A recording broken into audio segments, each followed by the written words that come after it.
Good afternoon, good afternoon, good afternoon. Dr. Maisha here for another live episode of the Black Mind Garden. And today, I want to talk about this concept of the information black hole. And what do I mean by that? I have noticed both in my coaching, when as I coach individuals who are in their careers, who are leaders, and in my organizational consulting, this tendency, and it's a tendency, and we often call it analysis paralysis. But another thing that I notice is this tendency to get into these informational black holes. Now, what does that look like?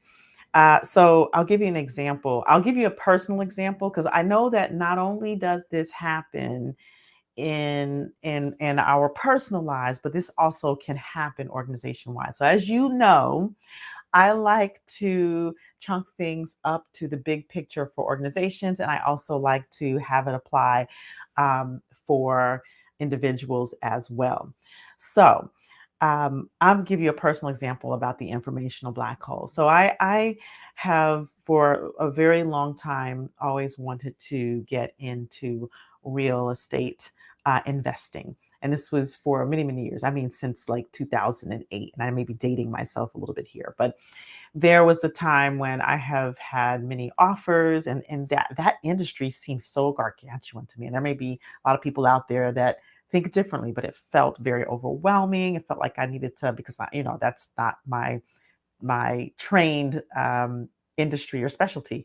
And so I spent many, many, many years learning. And I always felt like there's more information that I needed. I joined sites, I had memberships, I had, um, I went on and I read books and books and talked to people and did programs. And one of the things that can happen is that, we can learn and learn and learn. And there's a point at which learning doesn't move the needle anymore because we have to take our learning from conceptual to actual. And if you notice, actual has the word act in it, right? So from conceptual to actual. And so, no matter how much I learned about the real estate industry, I still never felt ready. But then at some point, I just said, well, if I don't jump in and take the action, I will never be ready. I will never learn. I will never make the mistakes and learn from the mistakes. I will never gather the information that I need to tweak and adjust. And I will never learn about the possible unintended consequences. And so eventually I did jump in, and it has been quite a learning experience and a great experience. So, but the point is that it was in the acting that the learning began. And I've seen this with career changes. I've coached a lot of physicians and moms in medicine in around career transition, around stepping into entrepreneurship. And while that is not my path, that's no longer my path.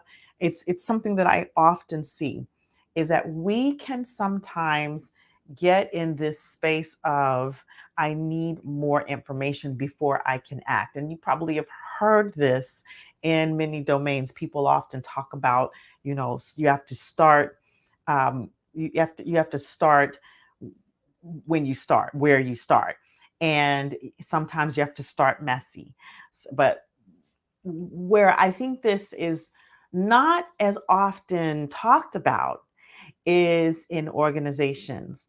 And being in this space of anti-racism, anti-oppression, being in this space of helping others to create a psychological safety inside of their organizations through trauma informed communication, there is a huge tendency to talk about and get and be in the the learning of things. And I think that we are continual learners, and we will, I think you will always be learning. I will always be learning.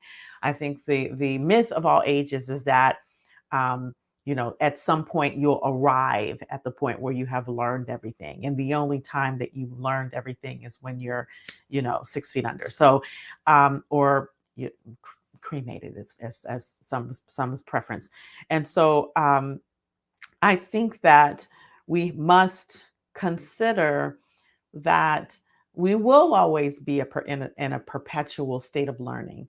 And there is this um, perfectionism, this sort of like looming perfectionism that we have as a society, that as especially inside of organizations, that if we don't learn everything that we need to learn, we can't take action, or we have to be ready in order to take action. Now, I think in some realms, it's useful to be at a particular place of readiness, and that readiness does not have to be the ultimate readiness. So I will take, a subject. I'll take the subject that I often talk about, which is this space of being trauma informed, and this space of psychological safety. And a lot of times they're used this buzzword to learn about the concepts around. And what gets missed oftentimes on teams, in leadership, in organizations, it is moving from the conceptual learning about the thing, about what is, what is oppression, what is racism, what is bias, what is psychological safety, what is trauma, and being trauma informed, to from the what to the how. And there's a huge gap in development in moving from the what to the how, and particularly as it pertains to the personal development of the people who run the systems. And so, one of the things that I think it's important to understand is we definitely want to understand the concepts, and moving into this space of the how and the action of, so that you can experience what it feels like. You can get the actual kinesthetic of what it feels like to speak, to communicate in a different way to a person, to listen in a different way to a person. Not just know about, you need to expand your listening, right? Not just know about, oh, we want to create psychological safety, and then we create a policy. And I think policies are important, right? Not just to create the systems around it, but to develop the leaders and the people inside of the organization, so that day to day you can live that reality. And I think that pertains to the organization as well as individuals when they're acquiring any new skill. I mean, we could take parenting, for instance. There's all of the things about how to be a conscious parent, you can, or a gentle parent, and you can read all of the books, and you can go to all of the classes. And if you never implement that in real time and practice it in real time on a day-to-day basis, messing up, cleaning it up, this is something we as parents often have to do. If you're actually practicing, emotional regulation and these new tools for communication, you will do it in ways that doesn't work. And then there's that flexibility of the behavior, which I am often talking about in the communities that I teach, that allows us to be able to pivot behavior, right? So in organizations, similarly, when you're beginning to create your systems and your policies, the personal development has to be done, and the actions have to be taken day to day. The hard conversations, the challenging conversations need to be there, even if they feel clunky inside and they look messy on the outside. Oftentimes, what what we sound like to ourselves in our head is not the same thing that it sounds like to the person on the outside. Remember, we speak and listen through filters, others speak and listen through filters. And we might be sounding like a blah, a blah, a blah, a blah, a blah, a blah, a blah in the side of our heads as we're creating a communication that maybe we haven't created before, or advocating in a way that we've never advocated for ourselves or for another before. And it comes out clearly, more clearly than we think it does. The good news is when you get into action, you will find out where the gap is that you need to close, but you can never find out what the gap is that needs to be closed if you never take the action, if you never have the hard conversation, if you never practice the new communication, if you never practice the new listening and clarify with the person that you're communicating that they heard what you said, or clarifying that you heard what they said, or clarifying that something you said is actually appropriate and did not cause harm, right? So you will never actually know how you're closing the gap if you never take the action. And that goes from in the personal side, and that goes from in the organizational side. And it really takes, for leaders particularly, because as I always talk about, when we talk about culture, we talk about things like psychological safety and becoming trauma informed. The culture is set by the leadership. And so the leaders must be developed. Now, I've talked about this um, before in terms of the culture set by the leadership. So we can talk about it in terms of the organization. We can also talk about it in terms of the family unit, right? The leader of the family unit, the leader of the community, right? So we can see huge examples of this if we chunk up and look at our nation. The culture is set by the leadership, and if we want to shift the culture, the leadership has to develop themselves. All right. So this is, something that I will continue to reinforce as I talk about these concepts, because I think that it is the thing that is missing. It is the willingness to do the hard thing and take a look at ourselves, and as we are moving into new areas of growth and development. It's easy to talk about the growth and development. It's easy to talk about the thing you want to change. It's easy to talk about the concept and philosophize and all of those things. That's easy to do. What is more challenging and also more meaningful is to actually put that into action day to day. So, from a micro level to a macro level, we need to stop, like, I wouldn't say stop. We need to move from talking about it to being about it. You know the saying, right? They say stop talking about it and be about it, right? We need to move from talking about concepts to moving into how do you actually be about it? And I mean, like, beyond the even, at a more of a micro level, at a personal developmental level, each person be about it, so that as you as you put in place policies, you're putting it in from a different point of view, a different perspective, a different lens, a wider and a more equitable lens, right? How do you move from talking about it to be about it? Well, that is where the how comes into place. And I think that that how, from a developmental standpoint, well, that's a lot of what I do. That's a lot of it's skill set. It is learning new skill sets, forming new connections, neuronal connections in the brain and the nervous system, right? These new actions it's going from visualizing it and thinking about how it's to be done, and being cerebral about it, to actually getting it in our bodies, because even when we're communicating, 93% is words, so we're communicating with our body. So it's moving from the mind to the body and out into the world, and then making the corrections. You can't, like, tweaking and adjusting along the way. When I purchased that home, and I got it moving and rolling and shaking, and renting it out for short-term rentals, there was a lot of tweaking and adjusting along the way.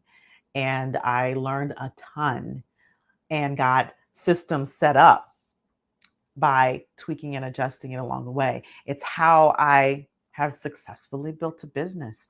You have to start the business, and you have to continually um, play with, systems and structures and language and outreach, and like really listening to, as there's this responsiveness that's required. You're taking an action, and you're watching, you're listening, and you're responding. And so much in the same way, as you as a leader, whether you're the leader of an organization, the leader of a department, the leader of a team, the leader of a business, the leader of a family, right? Whatever kind of leader you are, you you must take the action, and then tweak and adjust along the way. So my invitation, because I always have an invitation, my invitation to you is to look at your leadership in whatever way that looks like, and look at where are you stuck in concept and thinking about and talking about, and haven't moved into action. Where has your team or your department or your company or your organization gotten stuck in the conceptual, the talking about? And where is personal skill set, developing personal skill set taking a backseat? Where is it missing? And if you want to fill that gap, I invite you to reach out to me, because that is what I do. I help fill the gap between learning about and taking the action, right? Whether it's through training or coaching. So, you want to learn a little bit more about that, you can go to the mindremappingacademy.com. I'd love to hear your thoughts. If you are listening live, or you're listening on any of the platforms today, please post a comment. Let me know what your thoughts are about this place where people get stuck. You can email me as well. You can always email me at drmaisha@drmaisha.com, or you can reach out to me directly on any of the platforms: LinkedIn, Facebook, um, Instagram, any of those platforms, and give me your thoughts. And finally, I would love if you shared this message with someone else, because here's the thing, we are really, in this world, we are stuck in talking about. There's a lot of talking about going on. And there is some movement happening. There are a lot of warriors out here, warriors and warrioresses, warriors out here who are taking action, who are in the um, boots on the ground, in leadership, doing the things that need to be done.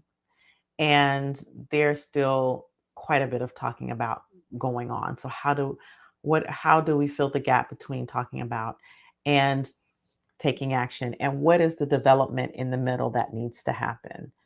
All right, so that's what I want you all to look out for this week. Okay, so if you share this episode with someone in your organization, someone in your family, someone in your community, because we do need to fill that gap. And as you know, I am here for it. So have a great rest of the week, and I will see you on the next episode. And until then, stay empowered.